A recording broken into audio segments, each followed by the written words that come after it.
A woman named Jenny films herself talking to the baby in her womb, as she named him Totonak. In her language, it means 3 hearts, his, hers, and the baby's.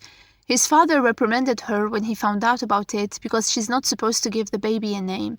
She says that she is a sort of incubator with no bond with the baby. The scene then flits to 10 months earlier. Jenny is in the car with her dad Mubu when 2 thugs corner them and try to kidnap her. A fight ensues and Mubu ends up shooting one of them dead. Balu, the man's brother, gets shot in the leg. It turns out the carjacking was staged by Irene. She's looking for the perfect surrogate for Julia and Carlos, a couple suffering from fertility issues. Irene informs Julia of what happened, stressing that Jenny is the perfect candidate for surrogacy, so they're gonna stick to the plan. David, who works for Irene, tells Jenny that she'll have to pay the dead guy's family so that her dad won't have to stay locked up. He knows people who might be able to help her out. Jenny promises to do whatever they ask as she wants to help her father. Irene tells Carlos that Jenny's dad is involved in a carjacking that went sideways. They both moved to the city a few years ago. Mubu worked hard to give his daughter better opportunities, so Jenny managed to finish high school. Now she works at a dry cleaners for a woman named Kuka and her granddaughter Sonia, who are like her family. Jenny visits her dad in prison. He learns that the man is dead and feels remorseful, but Jenny reminds him that he did it to defend her. She promises to get him a lawyer. Carlos tells Julia that he isn't quite sure yet about the surrogacy.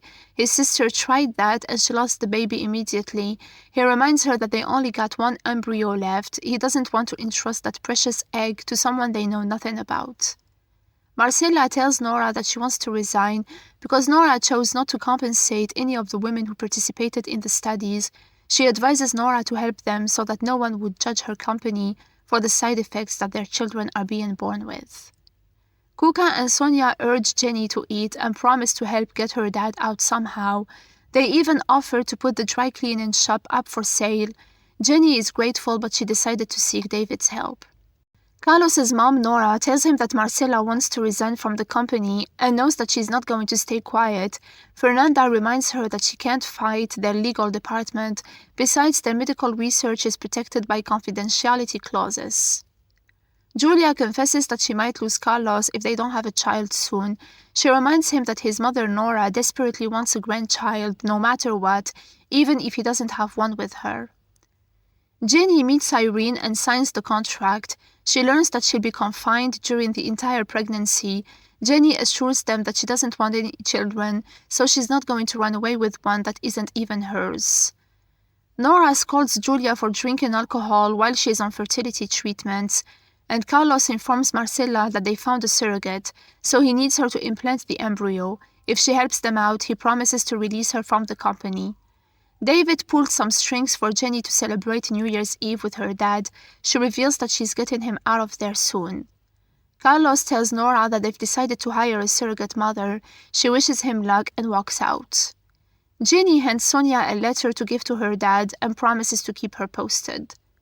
Marcella tells Carlos that he's taken full advantage of a poor girl's misfortune, but he reminds her that surrogacy will be legal eventually. What Marcella wants is to ensure that the surrogate and the baby don't suffer psychologically. Irene introduces Jenny to Carlos. He promises to make her pregnancy smooth as long as she follows all the rules. Soon after her dad is released as promised, he reads his daughter's letter and learns that she is helping a couple have a child. Nora learns that the embryo has divided, so Jenny is gonna have 2 babies. She instructs Marcella to tell Jenny that she's only having 1 baby, as she is merely a walk-in incubator for her grandchildren. Months later, Jenny's belly grows. We learn that she fell in love with Carlos, as he stayed with her, looked after her, and loved her for 9 months. Jenny is glad that it's gonna end soon, so she'll be able to get some sleep again. Carlos kisses her hand and says that in a few short hours, she'll be with her father again.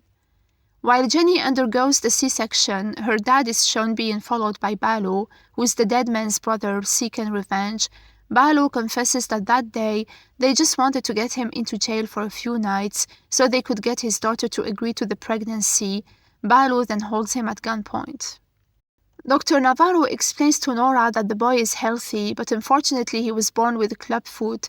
But there are a variety of surgeries and treatments they can try. Nora knows that he'll never be a perfect boy, able to walk or run properly. She adds that in her family everyone is normal, so she decides to get rid of him. Julia is also in the hospital wearing a fake belly and pretending to be the one pregnant. Balu chases Jenny's dad, who ends up getting run over and killed on the spot. Nora tells Marcella that Irene has got her release form as she's no longer working for them. Nora then orders Irene to get rid of Jenny. Dr. Navarro lies to Carlos about the boy being a stillbirth as his umbilical cord wrapped around his neck. He reassures him that the little girl is perfectly healthy. Carlos learns that Jenny will be sent home the next morning. Nora decides to handle all of the paperwork for his son's funeral so he can be with Julia. Marcella checks up on Jenny and uses a pen to write her phone number on her hand. The next morning, people see Jenny lying on the ground with her baby boy next to her.